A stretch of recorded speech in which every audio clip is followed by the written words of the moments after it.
whole idea behind it. So we say every Shabbat, the parents are supposed to say to their kids, Yisimcha Elohim ke'Ephraim Menashe. Right? That Hashem should bless you like He blessed Ephraim and Menashe. You should be like them. So why do we bless our kids to be like Ephraim and Menashe? You know, it seems you can have other brothers, other siblings. You know, maybe as Moshe Rabbeinu, Aaron. Why especially till today? The Sfarim everywhere. Every Sephardi man that blesses his kid, that's how he says it. I've never So heard there's this a few. before. Of course, even for a girl. No, for a girl, it's not Yesim Chayim. Yesimech Edim Ksari Parachet V'Leah. We say for a girl. Okay. For the guys, we say Ephraim and Menashe. And the reason behind it, there's a few reasons. One reason is that we want our kids to be like Ephraim and Menashe, meaning that they will not be jealous of each other. Because we know that Yaakov Avinu, in last week's parasha, he went and he put his right hand on Ephraim and his left hand on Menashe. And he went like this. And then Yosef told Yaakov, I don't understand, what are you doing, Daddy? You can't do it like that. You have to change your hands because he's the Bechor Menashe. And we know that the Bechor, he's like the leader of the family. He has a higher portion that he gets. He's special. On that, even the Bechor, there's a special, when he's conceived, there's a specialty in him. And that's why it says, from Makat Bechorot, it was Hashem himself who went and wiped them out, all the firstborn Egyptians, right? And it says because a regular angel cannot differentiate between a regular boy or a firstborn. How would you know? Mm-hmm. So Hashem went, and so we had this miracle. So now Menashe was the Bechor, but they were not jealous of each other. So even when he blessed Ephraim, they were both loved each other. So that's one reason. Another reason was that they were in Egypt, right? And Yaakov, he's not going to just give blessings like that, right? Yeah. So unless they're really good and they're really following the ways of the Torah, they're following Hashem, then there's no reason to bless them. You understand? Right. Just to be just because you're my son, you're my nephew, or my grandson. You know, because a lot of the Torah doesn't go by who you are, but it goes by your merits. And so if you follow in the right directions, then you have the merit of being the next leader. Then you have the merit. But if you don't follow the right direction, like we see in the end of Shemot, not the end of Devarim, that at the beginning, before the sin of the Chet HaEgel, all the firstborns were supposed to be the Kohanim. Okay? But why did they all become the Kohanim? All the firstborns stopped becoming the Kohanim. They were supposed to be the priests of the nations. They're the ones running the show. But why did they lose their share? Because when there was Chet HaEgel, they did the sin, and it was only the Leviim, the Levi, who stood up, and they went and they killed everyone responsible. They did not differentiate, and it says that they killed even their siblings, meaning that if it was, let's say, half a brother, half a sister, meaning that if, let's say, they have the same mother, but they don't have the same father, so they could be a Levi, but the sibling is only Levi, right? So it says that the Leviim went and did not show mercy to anybody. Why? Because once we know there's Avodah Zarah, which is the biggest sin of the Torah, right? There's this with Shabbat. Yeah. So there's no, that's it. It's like you go against the whole foundation of this world. Mm. So you did it, then you get the worst punishment. And the fact that they did not show any mercy, because you can only give mercy to one who is fitting to get mercy. Mm-hmm. That's why in this world we live in a twisted world. In reality, when you have someone who does a crime, let's say a rapist, you have someone he's a murderer. So in reality, it should be like the Amber Alert. They show all your TV screens. When they go and they execute him, they put him, they're gonna hang him. The whole world is obligated to watch and see. Why? Two things. One reason is because it will be a deterrent. Yeah, look, this was gonna happen if you do that. And the other thing is also to bring justice. What is the justice? Because the one who is guilty needs to pay. Doesn't work, but he did whatever he did. Now he's good. Don't worry. No, in this world, our job is to bring justice, and that's why we have Bedim. Now it's true. Ultimately, it's Hashem who will bring the ultimate justice. But for us, we cannot say, "Oh, Hashem will take care of him." No, we have to take care of him. Hashem asked us to take care of those people, and that's why there's this obligation. And therefore, of course, we have all the character traits that are necessary. You have pity, you have love, you have all those different things. You have hate, but each one has its share and its proper department. Meaning that if you love everybody, you're a big criminal. And if you hate everybody, you're also a big criminal. Because you have to know who to love and who to hate. Once I spoke with someone, And he told me, if I see someone, I don't know, a druggie selling drug to kids, this one I love him just as I love my wife. I love every Jew the same. So that you cannot do it. Why? Because if you have a big criminal that he goes and he rats Jews to the government, like in Israel. Yes, you saw a few Iranians and you saw a few Jews. I don't know from where they were spies, and they were doing all kinds of missions for Iran. Those Jews, they all deserve death penalty. For sure. If you're gonna say, "Oh, you have to love everybody, don't worry, bring him in your house," are you crazy? In the sense, he's horrible. So if you show the same, and that's also, and I don't want to get too much into this, but a big idea in Ashkafa, in Jewish way of thinking, is that you have to love everything Hashem loves, and you have to hate everything Hashem hates. This goes hand in hand. So now, if let's say you're gonna say, "Oh, me, I love doing Shabbat and Kasher," but then when it comes to I don't know, modesty, when it comes to all the transgender LGBT, for me, this is no problem. Live and let live. But in reality, what the Torah tells you to do, this is how you have to go, and you have to rearrange your personal way of thinking to adjust it to the way that HaKadosh Baruch Hu, who created you and created the whole world, thinks. And this is how you always have make sure that you always do the right decisions in life, based on the Torah, based on the principles that HaKadosh Baruch Hu gave us. So now this is just a little introduction. So we see Menashe and Ephraim, even if they were in Egypt, they stayed true to the Torah. They stay true. They stay true to believing in HaKadosh Baruch Hu. They were in the biggest place of Tameh, and this is why we bless our children that they should also be, as close as they were, and also they should be as great as they were, because they were elevated from being one of the grandkids to being one of the tribes. Because if you look at in Israel how it was divided, it was divided in 12, but the Levim did not get a part in the land, because Hashem is the inheritance for the Levim, meaning that Hashem is the one taking care of them. That we all have an obligation to take care of the Levim, right? More than the Kohanim? Or the Kohanim are inside. So the Kohanim are inside the Levim, meaning that there's a group of Levim, meaning that Aaron and Moshe, they were both Levim, and Aaron was given the authority to be a Kohen from Hashem, him and his children. So it's only his side of the family that's Kohanim, but they did not inherit in the land, because Hashem says, "I'm the one who's going to take care of you. You don't have to go and do any of those things, and you'll be taken care of." And therefore, it was Menashe and Ephraim. They both got a piece of the land, as if they were full-fledged members of the tribe.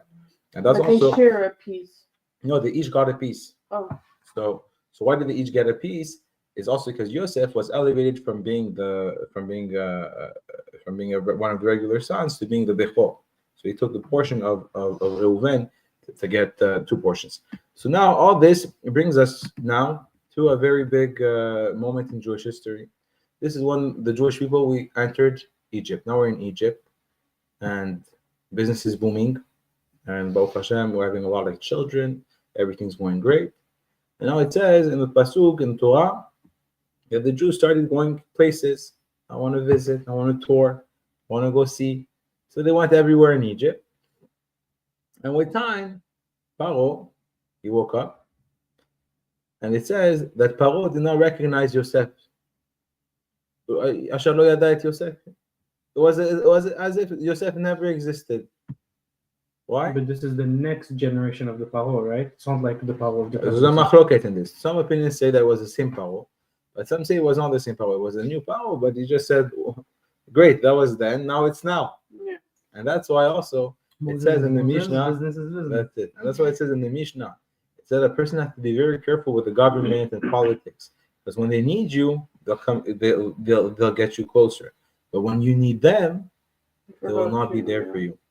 Because it only depends on what they need, not what you need. And therefore, now we see that the Jews are in Egypt. He sees the Jews are having a lot of children, and they're growing and growing. And he sees that it's going to be a big problem for the Jewish people, for the Egyptians. What if now we'll get to war? The Jews decide to go and join an army, and they'll take us over. So he decides to do what? To go and kill all the men of Egypt, all the new boys that have to be thrown out in the Nile. Okay.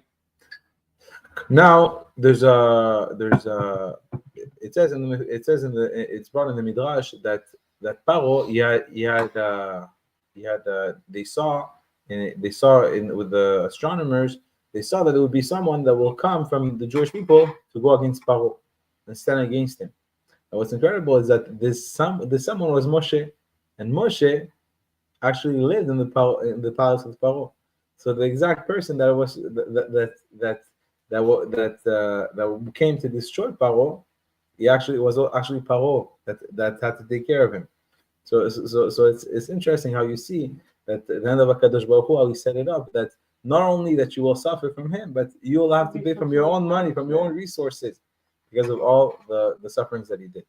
Now, we also have to see that the slavery was something that they made us suffer a lot, right? It was very hard work. They tortured us. It was horrible. It was worse than Auschwitz. It was terrible suffering. However, there are many good things of But the whole time that we were there? right. No, it got worse and worse over time. So in No, but total, from the beginning we were slaves? No. It's slowly but surely, and then more work, harder work, different work, quotas. so depending on the calculation, in general, we say that we were slaves really 86 years, because it did not start right away, right? So it really ended until the whole generation passed away. It was a whole the whole calculation.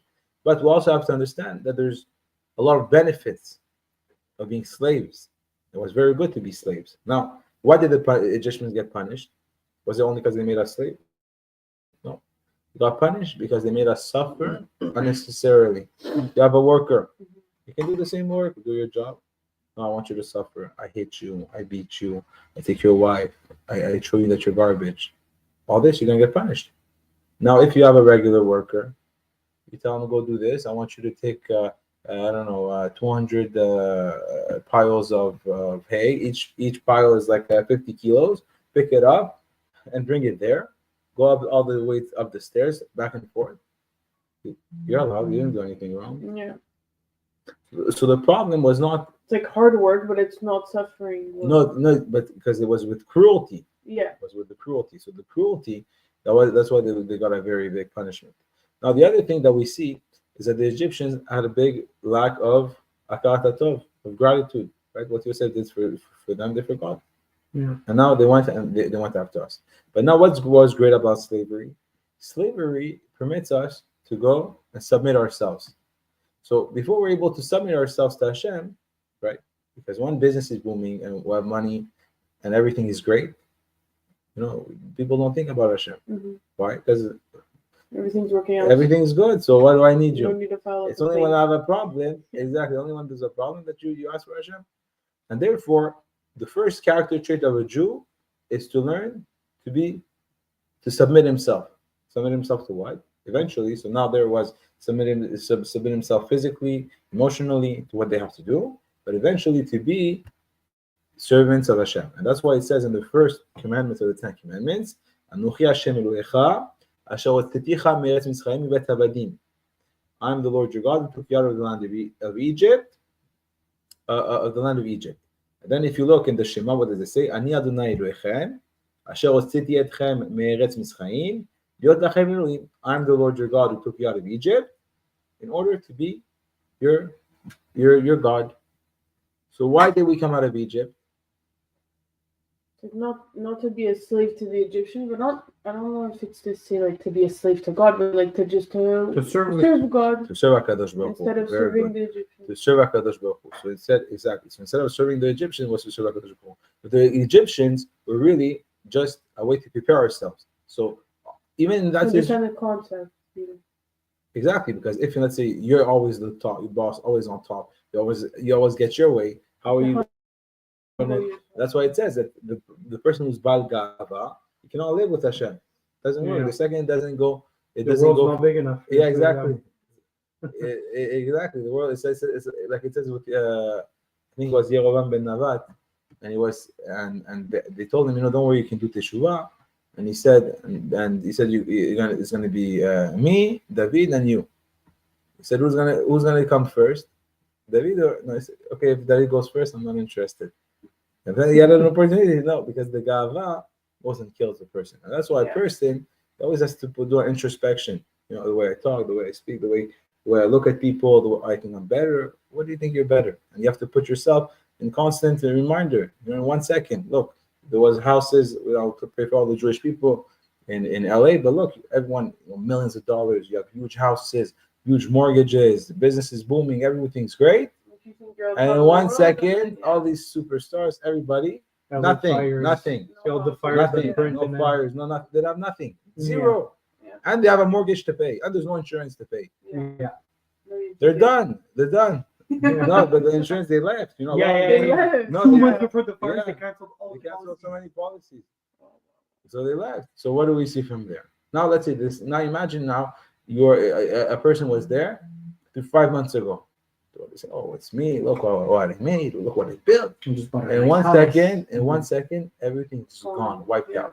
So now the beautiful thing about this, the Baruch Hashem, we're young, and we're here, and we're healthy, and we're good. So now we don't need the message when Chadasham things go very bad. The message is loud and clear. We have to submit ourselves to Hakadosh Baruch Hu. We have to keep the Torah. We have to keep the mitzvot. We have to have a good life. Raise our children properly. So this is the message, and we have to eat the ice cream with a bracha. We have to eat the watermelon. We have to be super happy. So all this comes hand in hand when everything is good. Because now the question is, how do you can a person serve Hashem when he's suffering in the hospital with cancer? You can't walk, you can't do anything. How can you love Hashem? So in reality, you can love Hashem, but it's much harder. But as much as this is much harder, even when you have your pockets full of money, it's also much harder. Mm-hmm. Because when you have your pockets full of money, you think you're the smartest, you think you're the best, you think the whole world has to bow down to you.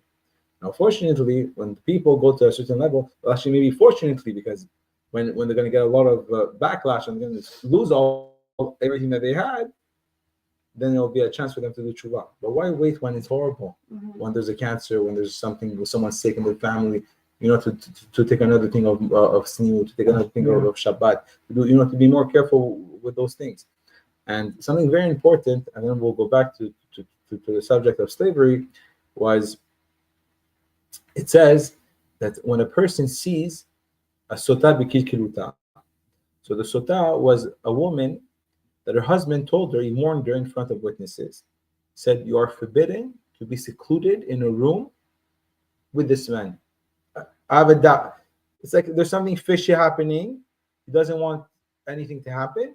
So he says, let's say the girl is, I don't know, her name is Sarah and Abraham.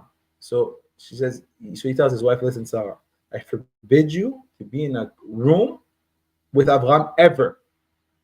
Forbid you in front of witnesses.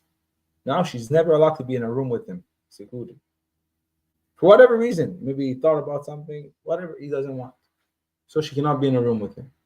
Now one day, the two regular Jews are walking in the street, and they see the hotel room, two people walking out. They see Sarah and Abraham. Now they're in big trouble. So now what happens? Now they bring the girl, and they have to go and bring her in the Bet HaMikdash, the Shulchan Gadol. Now she has two options. Either she drinks Mea Marim, with a special water that Hashem puts, that the Kohen Gadol puts the name of Hashem in there, and it's a lot of curses and horrible things that happens. The name of Hashem gets dissolved inside the water, and then he gives the water to the girl. And then the Kohen begs her, he says, please don't drink the water, because if you're guilty, you will die. Is this water? But this is only if she says like she didn't do that. Yeah, if she didn't, exactly. then she said that she No, did. if she said she didn't do it, if she drinks it and she didn't do it, then nothing. No, but if she did it and she admits, okay. No, if she did and she admits, then nothing happens, because you need to. The two witnesses are just testifying that they saw her in the same room, but they don't know that they did anything. Mm-hmm. Yeah. So nothing happens to her, even if she admits. She said, "I did something with her," because everything has to be like for capital punishment. It's very difficult for it to come. Even if she admits, we don't take her testimony. It has to be with two witnesses, and they verified, and it was known, and it was evident. Let's say they came in the room and they were like getting undressed, like things really that are, or they were getting not undressed, they were getting dressed. So things are very evident, and this could be a valid. But here she says, "I don't want to drink." She doesn't drink. But let's say she's confident. She knows she didn't do anything. Let's say there was an emergency. She had to run in. Or let's say she forgot about it for one day. Whatever the case is, and she didn't do anything. So she drinks the water. and the Kohen Gadol, he blesses her. And let's say she didn't do anything, so the Kohen Gadol gives her a blessing that she should have, very good children, Talmidei Chachamim, great children. Now, it says that anyone who sees her in the state, the Sota Bekir Kiruta, because she was being embarrassed, right? They removed her because they were covering the hair, right? The Minhag Israel, so they removed her head covering. They went and they In front of the Kohanim? yeah, there in front of everybody. And they did so it was really humiliating for her in front of everybody. She has to drink. Now it says, if you saw this with your eyes, that's a sign. It's a sign that you have to take a nizirut on yourself. You have to forbid on yourself wine for 30 days. Why? Because you have to say, look, this is what happened to her. So if this could happen to this woman, that she's embarrassed in front of everybody, now she's in this situation where she had to be secluded with a man, I have to take it as a lesson that I have to be even more careful with myself. So for 30 days, I won't drink any wine. What if something else happens? What if I do something? So just to be more careful. And therefore, when we see a situation, we have to go and look how we can apply it, how can I apply it to ourselves, and how to increase in it. So now let's say you go somewhere, you see everyone, Shabbat, so you're going to be extra careful with Shabbat. You see someone, everything with sniut, extra careful with sniut. And a lot of different mitzvot like that you have to make sure that you don't fall in the same traps as everybody. You learn from their mistakes, type of thing. Exactly. So now, just to go back on the point of slavery, so we know that they did very very bad things to us, and now there's another halacha about this, is that the Egyptians were not allowed to marry them for the first 3 generations. Why? Because the first 3 generations they were Egyptians, they made us suffer. But after 3 generations, why are you allowed to marry them? But you're allowed to marry. What do you mean? Let's say they convert. Okay, then let's say They convert. Now they can convert and they marry each other. You can't marry them. But after the third generation, you can marry them. Why? Because after the 3rd generation, even though it's true they made us suffer, so we hold them responsible. But at the same time, we have a karat tov, and therefore it doesn't mean if someone did not have a karat tov towards you, that you don't need to have a karat tov towards them for the good that they did for you. And why a karat tov do we have? It's thanks to them we're all alive. If it wasn't for them in the first place, it's true they made us suffer, but at the same time, it was thanks to them that we're alive. And now we go to the very important point, that of Moshe Rabbeinu. Now Moshe Rabbeinu,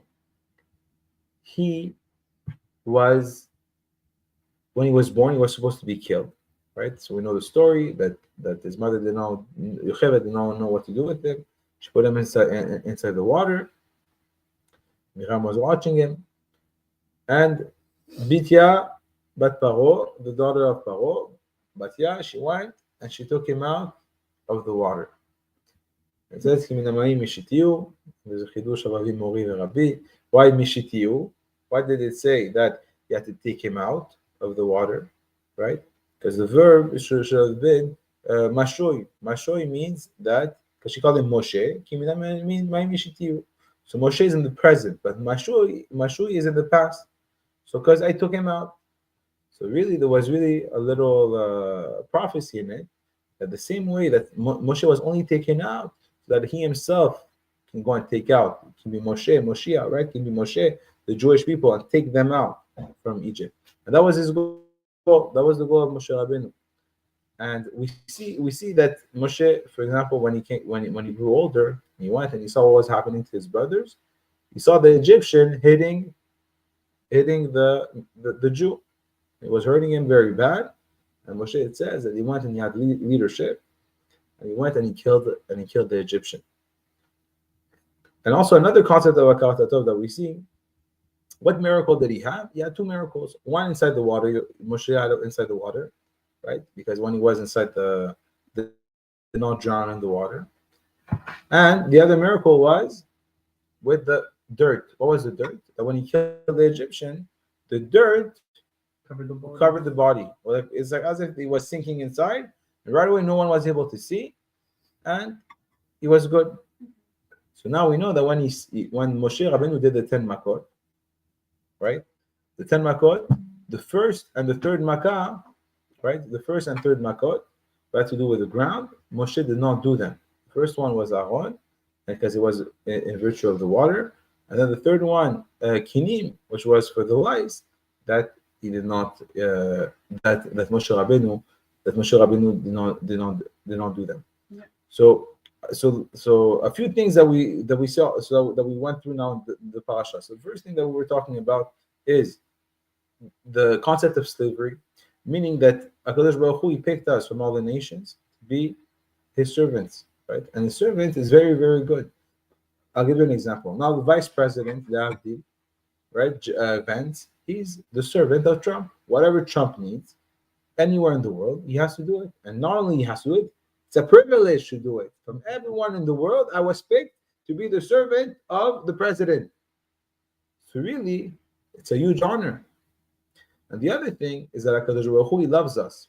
And it says, and how do we know he loves us? We have Torah in the Torah, it's written, and we have verses every day. We in the tefillah of the Shema, we say, Ahavat olam ahaftanu, chemla gedula v'yitera chamata alinu, avinu makina v'chaman. And what did Hashem give us? He gave us the Torah. The best gift in the world is the Torah. Any questions that you have about your life, how to behave, how to be a human being, how to treat people, how to be now it could be some people don't, even if they look religious, even if they are religious, it's difficult. Sometimes they can be religious your whole life. You never opened up a book, so you don't know the halachot. For example, it means that you should love your brother as you love. You should love for your brother like you love for yourself. It means you have to be careful about your brother's money. You know he's going to lose money. Fast, you have to call him. You know that you can get a ticket. You call him. You text him. Of course, unfortunately, sometimes we're not going to see that's happening. But it doesn't mean that the Torah is not there with all those beautiful lessons and those beautiful values that we have to go and keep. And this is why, Baruch Hashem, that we see that this was the beginning of the Geulah. When Moshe Rabbeinu came, he was going to go and deliver the people. And it says that HaKadosh Baruch Hu, he went and he heard our cries. That's why a person always has to be careful to always pray to HaKadosh Baruch Hu. You know, many times, I'll tell you a personal story, many times you think things are guaranteed. But for sure it's going to happen. Nothing is for sure. Imagine now the people in LA, and I hope that, you know, all the good people, they should be good and they should be healthy, and everyone should have everything good, Ezrat Hashem, and the Torah and Mitzvot. But now imagine someone there, in his head, he would never think that something like this can happen. It's a guaranteed. Next week I'm getting my deal. Next week, and this is a lesson for us. Because it says everything that happens is a lesson that we have to take from. So, next week, tomorrow, I'm going to do this deal, I'm going to do that, I'm going to take this money, I'm going to put it there. Now there's nothing. Mm-hmm. So many times you think something is a guaranteed, nothing's a guaranteed. Everything you have to pray for. And this is why I had one time a case. I had a client. The client, it was a large client, and we had a very, very good price. Like he was saving like tens and tens of thousands of dollars. Like even like $100,000 he was saving on the insurance. So it was a guarantee for sure if he's going to come and take it. Yeah. Nothing is for sure. And this is what, even for this, you think it's for sure, you have to pray for it. Yeah. And this is why, so we learn a few lessons. Like we said, we learn about slavery, that we have to learn that Hashem took us out of Egypt from being slaves to the people, so we can go and serve HaKadosh Baruch Hu. And if Chaz Shalom, we don't want to serve Hashem, then we go back to being slaves, right? And not only slaves to the goyim, slaves to the environment that we don't have a choice to go and be part of. The other thing that we learn is the importance of Akarat HaTov. The Egyptians did not show Akarat HaTov to us, but we showed Akarat HaTov to them, right? And this always, whoever did something good for you, that they got Akarat HaTov. And this is very, very important for parents.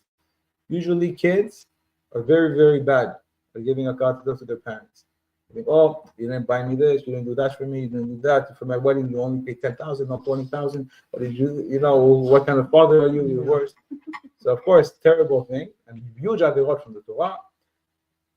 So a person also has to put down all his expectation, all his thing, and to go and understand that there's an obligation, let's say for Kibbud Avim, there's an obligation of Akarat HaTov. You'll not be in this world. Just the fact that you're alive, you have to say thank you your whole life. And it's really, that's the real perspective. Not to go and say, look at what my friends have and what you can give me. So we learn the Akarat HaTov, and we learn also about Moshe Rabbeinu. The importance of being a leader. That a leader has to do sometimes decisions that are going to be very difficult, but they have to be done. Like we see, one time you have to kill this Egyptian. The same way that we see, if now there's a criminal, mitzvah, you have to call the police, you have to get rid of them. It's very good. He has to go to jail. Justice is wonderful. When there's no justice, when there's no laws, that's one of the 7 laws of Noah. That the Goyim should have a justice system. The Jews, where our justice system is the Torah, but the Goyim also have this law. When you have a justice, when you have a system, this is where you can have a functioning good society. Now, Baruch Hashem, we're lucky we have the Torah. We have much more. The more rules we have, the better it is. Because this puts us in a box, and in this box, we're able to thrive. Yeah. When you don't have any direction, you don't know what you're doing. So it's like, I'll give you an example. You have two kids, and we're going to finish with this. You have one kid, he's in school, he's learning. Okay, it's difficult. He has to be there at 8 o'clock.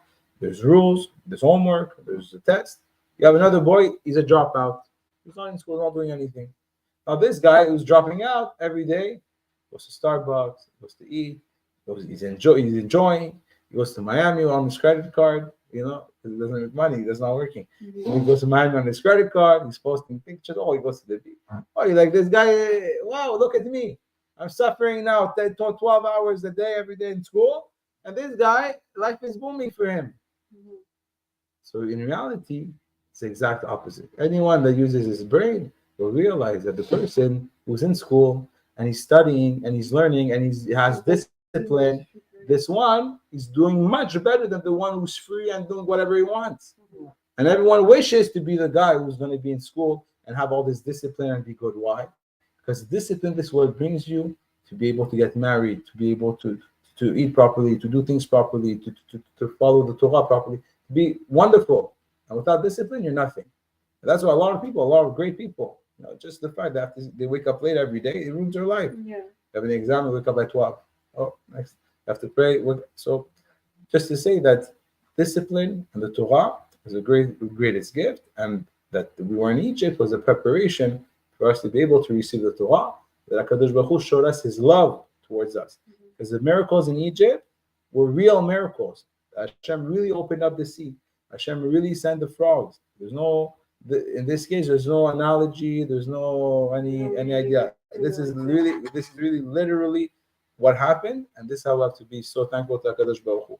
And another thing, and we're going to finish with this, because there's so many huge lessons of this, that we have to remember. There was no army, there was nobody, there was no one except HaKadosh Baruch Hu. And even now, there's no one except HaKadosh Baruch Hu. But we still have to be grateful. We have to pray for our soldiers. We have to pray for the army. We have to pray for everyone who's there and they're fighting. Because this is also being adding akarat hatov. Ultimately, it's all in decisions of Hashem. And therefore, the best way that we can help our brothers and sisters, and Hashem, they should bring back all the hostages, is to increase in our Torah, in our mitzvot, in our tefillot, and Bezrat Hashem, we should be zoche to the ultimate geulah.